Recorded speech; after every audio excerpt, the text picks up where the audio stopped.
Rodgers, now Pittsburgh Steelers.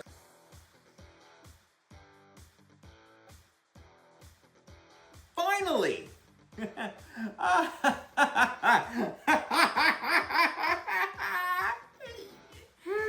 finally happened! Now we can talk about the Steelers with a little sense of hope. But that's all it is, hope. Hey everybody, I'm Cortez, and I'm a critic, and welcome back. We're continuing our NFL 2025 NFL Draft recap, and we're now talking about the AFC North, and we'll be talking about the black and yellow of the Pittsburgh Steelers. Not only do they have a good number of picks of 7, they finally got their quarterback who will be wearing number 8. 9 and 10, I don't know. But today we'll be talking about the Pittsburgh Steelers, and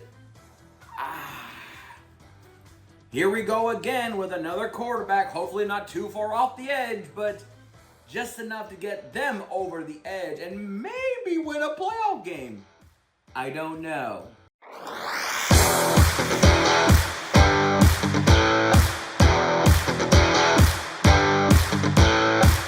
Alright, so when the NFL draft was going on, there was a lot of speculation of Shedeur Sanders eventually falling to the Steelers at number 21.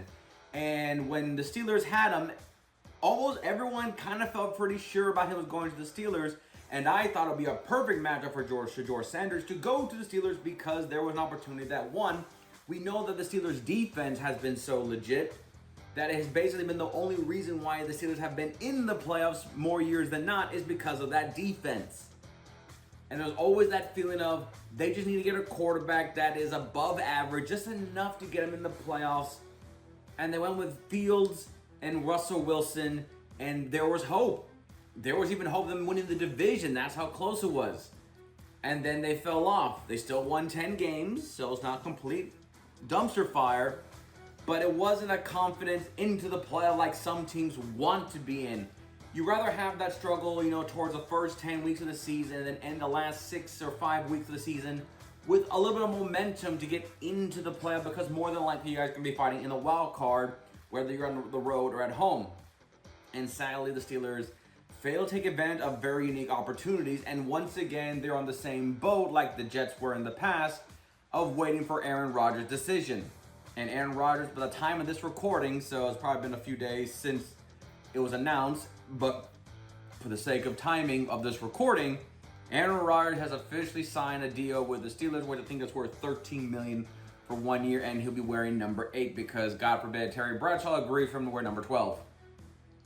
But the Steelers now have a new quarterback, and now all the rest of these players kind of make sense, and also kind of makes a little sense on why they didn't get Shedeur Sanders initially, even though Shedeur Sanders is in the AFC North, so it's kind of like in the same ballpark. But also, they also did get a quarterback in this year's draft, so Steelers are very confusing. And I think we all can agree the AFC North seems to be a little bit more difficult than probably most divisions this upcoming NFL season. Let's see with that. So, without further ado, with the 21st overall pick in the 2025 NFL Draft, the Pittsburgh Steelers selected Derek Harmon, defensive tackle, Oregon. So, how's everyone feeling about that pick? I feel it was probably meant to be as the potential replacement for Hayward. Let's be real, Steeler fans. Hayward is on his last leg, and you're probably looking for a good logical replacement for him. But he'll be, of course, he will not be replacing Hayward. He'll be playing the opposite defensive end position.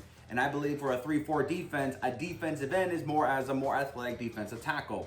We all know the nose guard or the nose tackle is meant to be the big, heavy guy that takes on the blocks and basically make piles for the linebackers to come in pursuit. While the defensive end sometimes more for containment, but also with that same approach of taking on blockers, leaving an opening for the outside linebacker for blitzing. And when you have guys like T.J. Watt on the outside, I think kind of feels like that's an appropriate way. But also there was also talks that the Steelers were looking at defense anyway because they kind of want to keep the momentum going forward. But also, I think the big one I keep hearing was Hayward. Hayward has been there so long, so he has accomplished so much. And with Steelers from the past that were drafted by the Steelers and got the privilege of retiring as a Steeler, it just felt that best to find the insurance policy now, get them developed, and then we'll move forward from there. Now, I'm not going to say that this guy, Harmon, was designed to replace Hayward, but I do believe they kind of want a number 2 behind Hayward either way. So this is more of the Steelers just reloading what they have already, so therefore there's not a massive gap of talent when it comes to evaluating the seasons to come. But I would not be surprised if, depends how the season goes, especially would Hayward call it a career. Rightfully so, he has done enough to believe he's worthy of one of many Steeler defensive leaders in the future to come. Then they did nothing the second round and then went on to the third. With the 83rd pick in the 2025 NFL Draft, the Pittsburgh Steelers selected Caleb Johnson, running back, Iowa. So, funny note. Iowa is black and yellow, Steelers are black and yellow. So I guess Caleb's uniform color combination doesn't change too much because it's black and yellow. That's kind of funny. 2, he's going to a Steelers team that I felt like the running back was kind of like, maybe didn't get a lot of the attention. Najee Harris, of course, was like the only reason why people pay attention to the Steelers' rushing attack lately anyway. But I feel like a lot of the Steelers' offense was more about the quarterback play and the receiving core they had. George Pickens was there, and then they had Pickens. They had the other Pickens they got from Pittsburgh, and funny enough, both of them didn't work out. And they both went on to bigger and better things. And then we're back here again wondering, okay, so the whole Steelers offense identity, I think when Ben Roethlisberger called it a career, even though he was probably pushing as hard as he can against him to play, which, God bless the man for doing that. Every player don't want to play for as long as they can. And he kind of still ended with another playoff berth. Didn't end it well, but at least he led teams to the playoffs. It felt very much like the Patriots going through, the identity of the offense of the Steelers have been non-existent. And they thought with Najee Harris coming in was going to help, take the pressure off the quarterback position down the line, but they made decisions and Najee's no longer a Steeler. So getting Caleb Johnson here, I feel like in the same boat, they're still trying to go because let's be real, Aaron Rodgers is on a temporary of temporary times, not because of contract, but because of just age and time itself. If Aaron Rodgers and the Steelers were to even go to a Super Bowl and win it this year, calm down, Steelers fans, I'm just saying hypothetical. Would Aaron Rodgers be willing to come back again to try to defend that title? I don't know. And I think like that, and I feel like the Steelers are banking on this year alone and then saying, we'll worry about next year when next year comes, depends on what Aaron Rodgers does. And I think a lot of people are looking at Aaron Rodgers as the Aaron Rodgers of the last few weeks of the Jets more than what he was initially beginning with the Jets, minus the ACL injury, of course. So Caleb Johnson, to me, even though he's viewed as behind Jaylen Warren, running back by committee as a basic standard for all NFL offenses today. So to me, this is more of just another added weapon. Hopefully take the pressure off Aaron Rodgers, not because they're afraid he's going to break when you blow on him. If they just feel like any good quarterback relies on a good offense. Even if it's not considered a top 10 rushing offense, still, we have seen Super Bowl champions in and out where they always go into Super Bowls with a good rushing attack to help take the pressure and sometimes take the attention away from the offensive firepower of passing the ball. So Caleb Johnson going to the Steelers, I just feel like it's, smart decision, take the pressure off Rodgers and rely on the rushing attack and just run the ball down the throat. You still have a good, solid defense. So a lot of it just feels like if we make everything better, it takes the pressure off Rodgers to save us every week. Then we go to the 4th round with the 123rd pick in the 2025 NFL Draft. The Pittsburgh Steelers selected Jack Sawyer, edge, Ohio State. Now, for those of you, ladies and gentlemen, that have watched my recap of the NFL season, you know that this Ohio State guy, Jack Sawyer, I was basically singing his praises because I really believe this guy is a steal.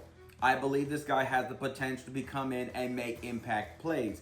Now, I understand when it comes to edge rushers in today's NFL, unless your name is Bosa, very, very rarely do people would look at you the same way. But Jack Sawyer, I believe, is more athletic, and him going to the Steelers was almost too easy. Because I feel like he'd be new. They have Sawyer as a strong side line right behind Alex Highsmith, which Alex Highsmith has proved himself worthy too. So rotation, keep the fresh legs. Jack Sawyer is going to make plays. Do not be surprised that Jack Sawyer ends his rookie season with 6 sacks and probably 2 forced fumbles and even interception. Hell, I even go far and ballsy and say even a defensive touchdown.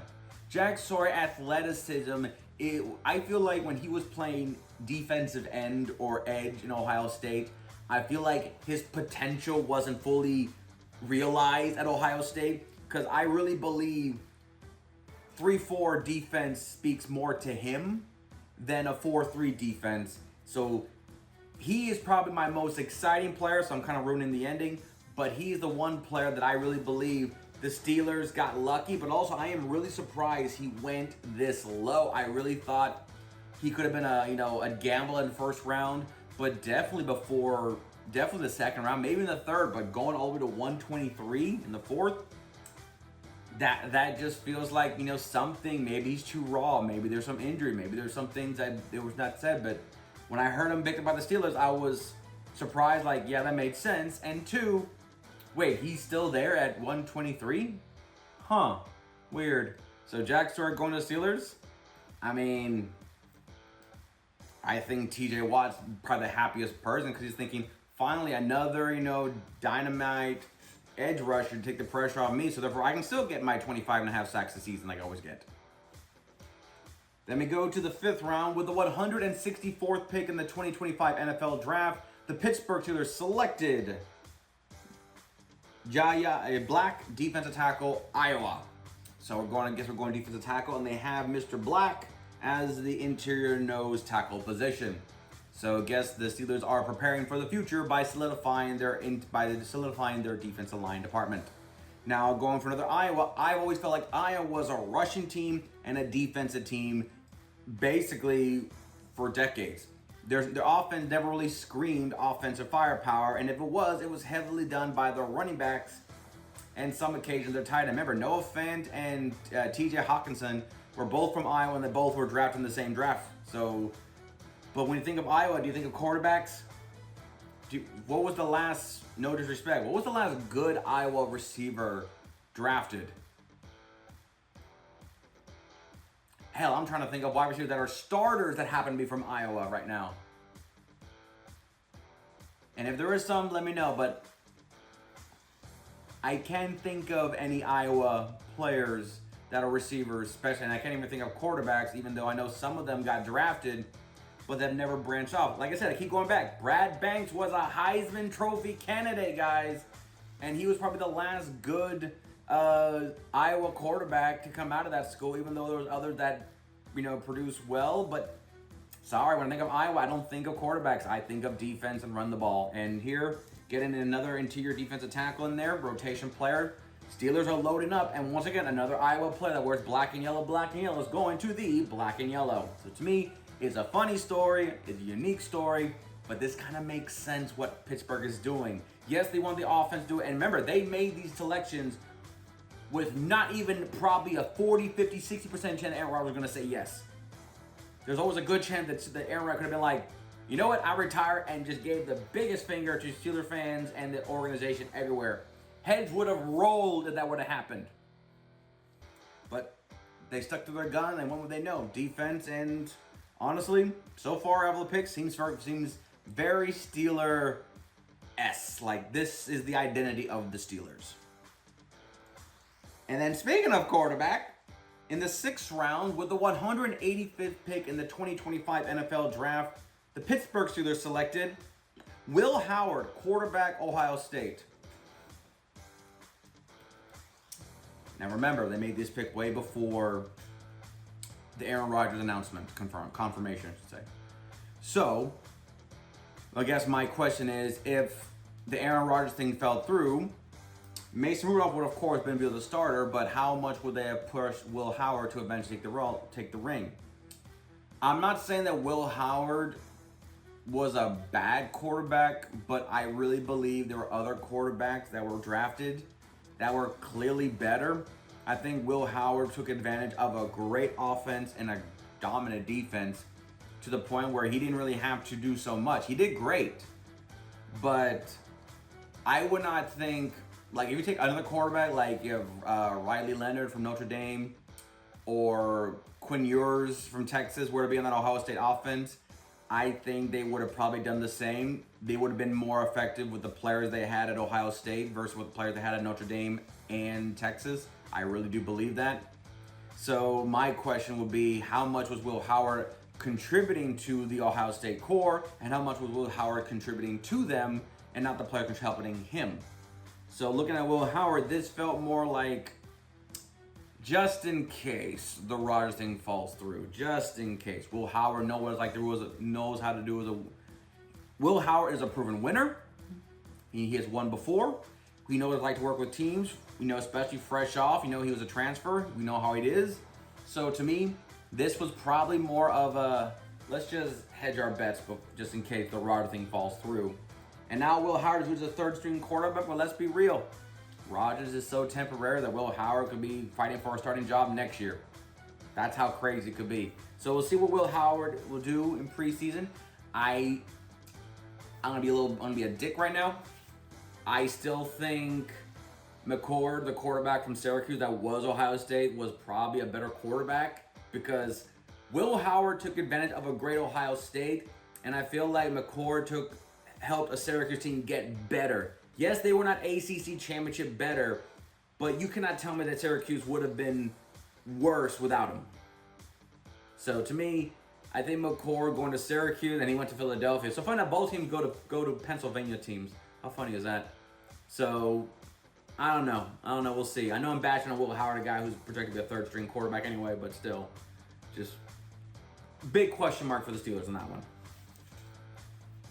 Then we go to the 7th round with the 226th pick in the 2025 NFL Draft. The Pittsburgh Steelers select Carson Burner, linebacker, Washington. Say it with me now. It sounds like a Steeler pick. Now, they currently have Carson as a middle linebacker, right side, inside linebacker behind Harris and Wilson. So, and plus, remember, they got Peyton Willis last year, and he proved well, so not a big rush to get into it. But when you run a 3-4 defense, 4 of your players are linebackers, and you kind of want a rotation for fresh legs and to acclimate into the defenses. So therefore, if, God forbid, injuries happen, you can rotate players in without having to fear and have to do a learning curve. So even though they did get a new linebacker, which they took a risk on, because let's be real, Peyton Willis was one of those linebackers that was viewed kind of like, injury history. We're wondering about him. That's why he kind of dropped. But they landed this in the Pittsburgh Steelers lap, which I kind of felt like he was like, benefit me. So looking at it like that, Steelers are just doing what's the thing, loading up on defense, so therefore there's no massive gap of talent or learning curve between the players. So to me, this was a Pittsburgh Steelers pick, and even though he's viewed as a third stringer on the depth chart mock, according to ESPN.com, you're really telling me a 3-4 defense that has 2 inside linebackers, he's not going to be part of the rotation? We know he's probably going to contribute on special teams, but how quickly can he get involved on the real defense and get some playing time? I won't be surprised if he gets a couple of playing times in rotation during the regular season, as early as week 5. Seriously. Maybe week 1, depends on injuries, but I will say, before the halfway point, definitely he'll get some playing time.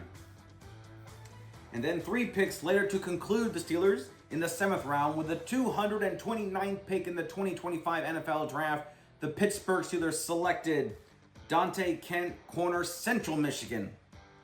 Wow, I just realized a lot of the players they got are like Central U.S., Iowa, Ohio State, Central Michigan, it just feels like that one central of the United States, north central kind of area.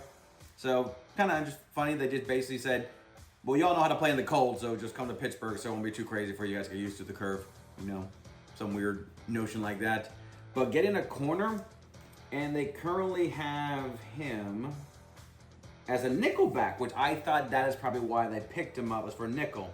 Let's be real, they got Darius Slade and Joey Porter Jr.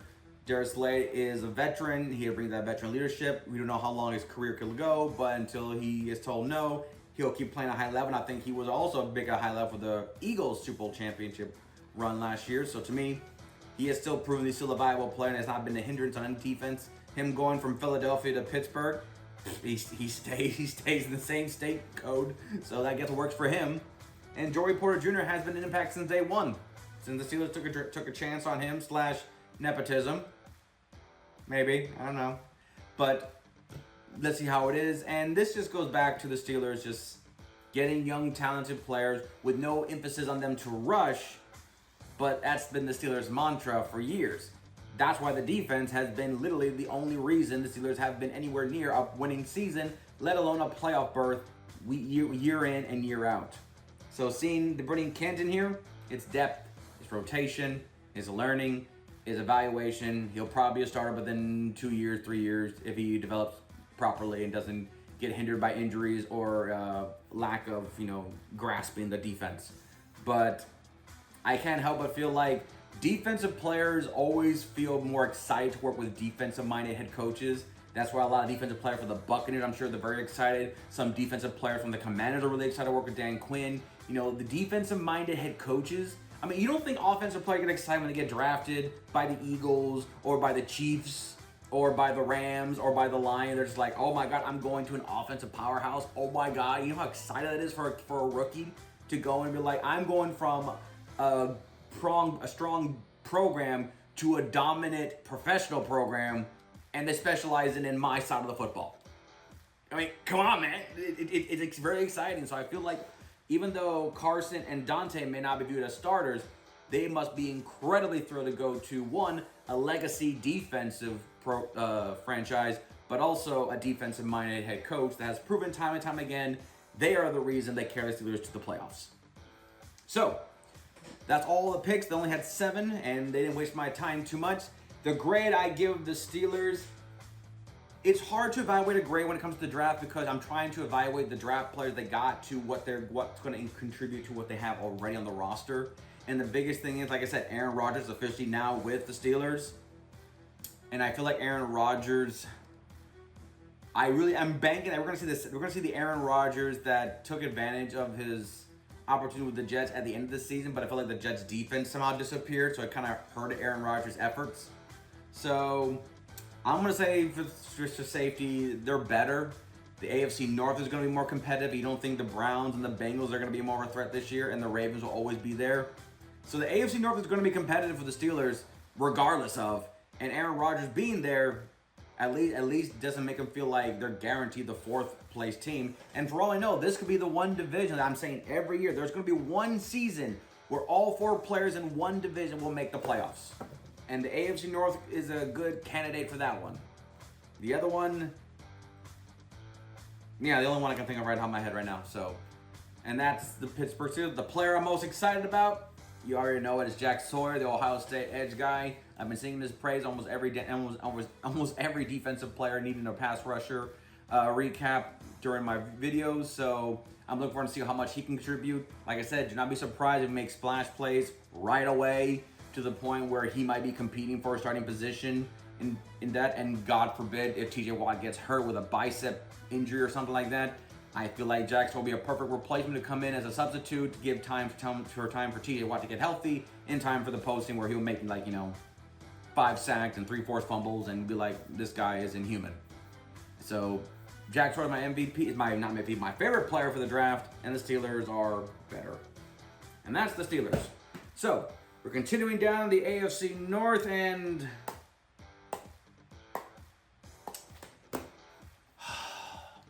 let's get out of the way. Let's get out of the way. So next time we'll be talking about their arch rival in the Baltimore Ravens, who they also have 11 picks.